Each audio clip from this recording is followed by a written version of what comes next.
Hello and welcome back to the channel. My name is Crashy, and today we're going to just dive into this one. I want to start theory crafting some Garchomp, talking about Garchomp. So let's go ahead and get straight into it. I feel like I can make these videos a little bit shorter since we're just sitting on a page and going over some of the theory crafting behind the build. But let's go ahead and look at Garchomp. So he's a melee, an intermediate difficulty all-rounder, and he's got 7 offense, 7 endurance, 5 mobility, 5 scoring, and 1 support. So very balanced kind of character in terms of like the stat sheet and the way that they've built him out. So his passive ability is really good.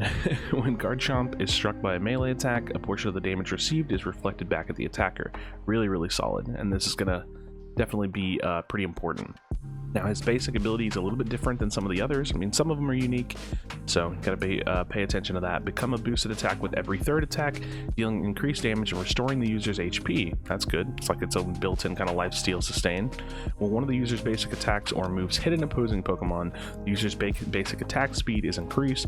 This bonus stacks up to 5 times. So every 3rd attack is increased damage and restores HP, and then the 5th attack will increase attack speed. So really good. I mean, it's just a pretty solid basic attack ability. Now we're going to go ahead and glaze over the sand attacks. It's just move 1 and bulldoze move 2. You're going to get those regardless. Let's go ahead and talk about dig and dragon rush. So we have the level 6 upgrades for his level 1 move. So level 6 dig is a dash type move with an 8-second cooldown, same as Dragon Rush. So level 6 says, has the users move underground and jump out when they come in contact with an opposing Pokemon or reach the maximum distance, dealing the damage to the opposing Pokemon in the area of effect and throwing them in the air. You can kind of see the illustration. You dig under the ground, you pop up. Very interesting. Level 11 is damage received is reduced after coming out of the ground, so you even get a nice little damage reduction when you come out of the ground. So Dragon Rush, dive into the designated Pokemon or direction, shoving opposing Pokemon. All right. Level 11, decrease the movement speed of the opposing Pokemon for a short time when they are shoved the maximum distance. I'm going to be honest with you, they're both dash based mobilities. This one gives you damage reduction and gives you a knock up. I mean, you're under the ground, pretty awesome. This one just seems kind of bad. It looks cool. Maybe the movement speed decrease will be substantial enough to warrant taking it, but a shove compared to a knockup doesn't seem very good. And then yeah, the level 11 just feels much better. So we're going to be going with dig on this one most likely. All right, so let's go ahead and take a look at our level 8 ability upgrades. We have Earthquake, which is a debuff for a 7-second cooldown. Level 8 is jump high in the air and crash forcefully to the ground, dealing damage to opposing Pokemon in the AoE, or area of effect. Level 13 is decrease the movement speed of the opposing Pokemon hit in the AoE. 7-second cooldown. Dragon Claw is a 5-second cooldown to melee attack, and it says attack in front twice while dashing forward. The first attack deals damage to opposing Pokemon and then knocks them into the air. The second attack deals increased damage and increases the user's basic attack speed, and then increase damage dealt. So I'm not gonna lie, I think both of these are really good. I think that you have an option here. I actually like that. 5-second cooldown on Dragon Claw gives you a couple slashes, knocks them into the air. This is really a good selling point for this too. Gives it a little bit of CC, same as this one right here. This will you know, give you some damage in an AoE, and then at level 13 will decrease the movement speed. So this one you're actually going to get a faster cooldown, and maybe the payout will come out faster or better. This one might end up being a little bit better for team fights because you'll have that AoE decreased movement speed for everybody that you hit. So there's definitely some options here. I think that the way I'm going to look at it is like if you're going a little bit more attack based, if you're going a little bit more damage based, you maybe go Dragon Claw. If you're going a little bit more like CC, kind of like utility based, you might go Earthquake. We'll talk about that here in a little bit. And then Livid Outrage. So it's a melee unite move or ultimate. As the user unleash a powerful chain attack while dashing forward, the final attack knocks opposing Pokemon into the air and leaves in the user unable to attack. Very strong attack, really good for a team fight. You can just kind of send it all over the place. It's kind of like in stages, so you have to like press it in stages. So spamming this felt a little weird. You want to use it with purpose a little bit. Make sure you're trying to actually land those attacks. All right, so let's go into builds. I'm going to go ahead and start a Garchomp build. Now, I'm going to talk through a build, but I'm going to talk through a couple of things.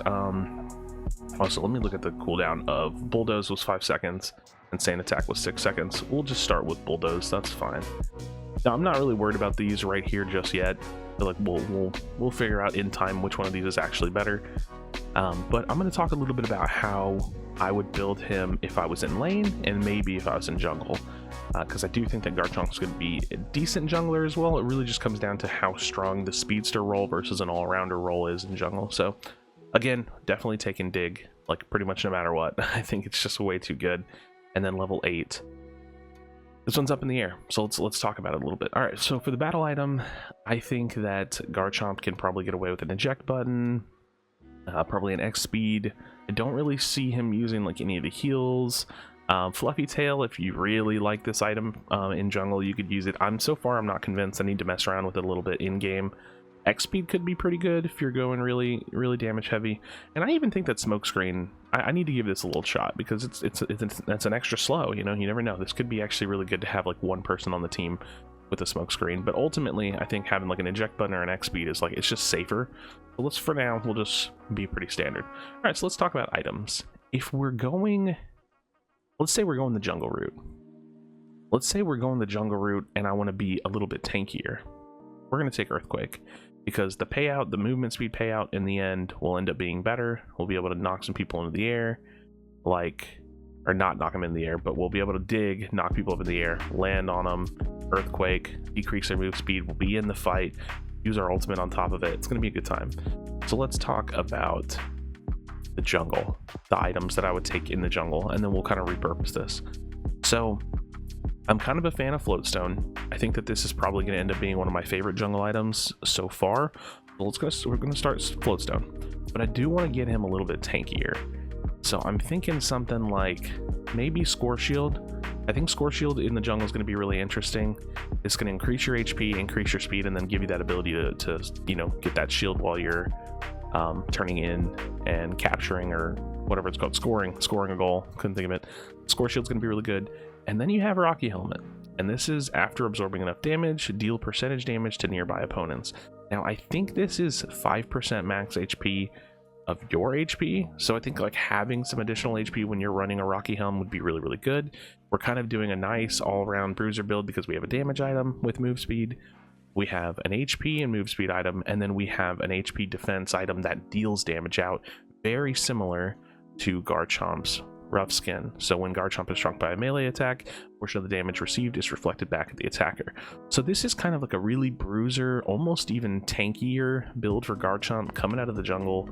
Someone that I'm looking to build for that jungle role, and this may not even be strong, right? Like I still need to test this out. This is definitely something I want to test out, and that's what this kind of theory crafting build guide is all about.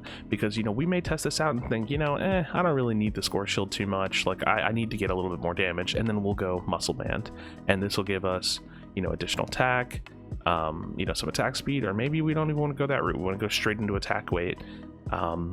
I'm trying to see some other options that I would even consider. Really nothing else I really want to consider just yet. But yeah, so this is going to be my probably day one jungle Garchomp build. And the cool thing about this is that like I could easily just change this to Dragon Claw, go attack band, and then I don't know if I want to go full damage on him, full attack weight. So let's say we'll do something like,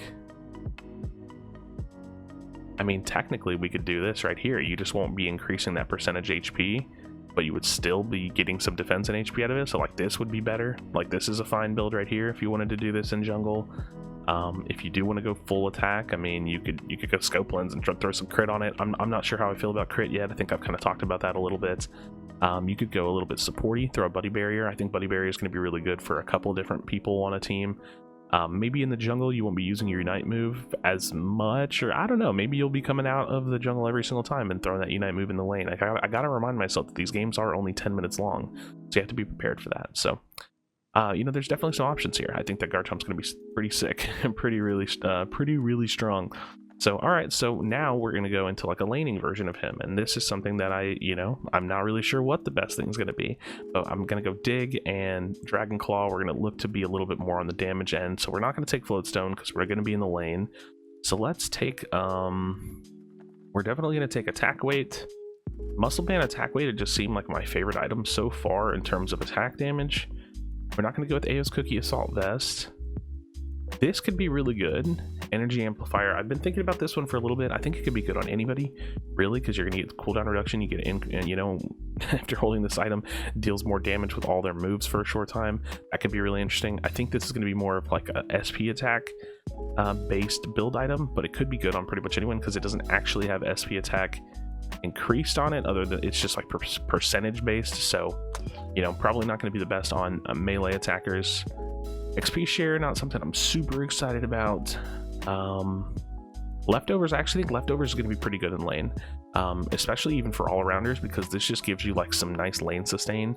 I don't think this is the best item in general, but could be pretty good. And then again, could be another reason for us to use, like, you know, maybe a couple bruisery items and then an attack item, something like this, which I think, again, this is probably a decent setup right here.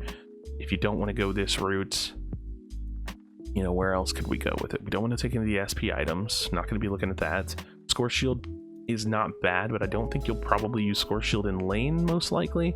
It's hard to say. Maybe this will end up being really good in lane. Again, I think something supporty like a Buddy Barrier on even an all-rounder in lane could be really good. If you want to go for that full damage, just depending on how much this stacks up and how much value we'll end up being able to get out of it, I definitely think that you could play the attack weight. So honestly, even something like this in lane looks really, really good to me. I think playing Garchomp on the maybe like more damage end of things could end up being really, really good. Bloatstone, like I said, you don't really need this because you're not going to be out of combat a whole lot with him if you're in the lane. So yeah, I'm not really sure what exact items you'd take, because there's not like a ton of damage items. If you really wanted to maybe not play off that extra HP, then you could just do something like this, you know?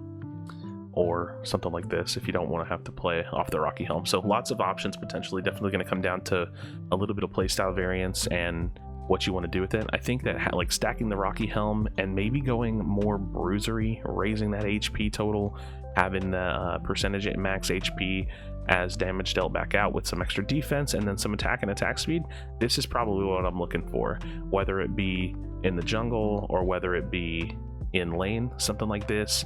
And then you can either pick between Dragon Claw or Earthquake, depending on like what you want to do, how far you want to scale into the game. I think Dragon Claw is a little bit better for just damage and has reliable CC. Earthquake might be better for team fighting, so we'll have to wait and see which one feels better. But Dragon Claw is looking pretty nice. It's got 2 seconds less on that cooldown as well. So this is what I'm thinking. This is my theory crafting for Garchomp. I definitely appreciate you checking it out. Let me know. Honestly, the more I got into talking about Garchomp, the more I realized like I see some options here. I think he's going to be a decent jungler. I got to test that out to see how I like him over speedsters. If I like him over speedsters, I think he's going to be good for lane. I think he's got some options. I think honestly, realistically, looking at something like Buddy Barrier, making him going into like a tanky build for him, like even doing something like this where you're really just maxing up this HP and getting some of your damage from this damage that is dealt back out through his passive. I mean, while giving your teammate 40% of your HP shield, like 40% of HP, look at all this HP we have here, 600, you know, 840, you know what I mean? Like 1080, almost 1100 extra HP with HP recovery on it. You're dealing that out, you're giving out a shield. Like you could play a very tanky-esque kind of Garchomp. And, you know, maybe if you're playing tanky, you might, you know, maybe not even want Dragon Claw, you take Earthquake. I mean, there's some options here. So thank you guys so much for checking this out. I could literally go on for days. I already made this longer than I meant to. I definitely appreciate it. Be sure to be kind to one another. Tell someone that you love them, and I'll see you on the next video.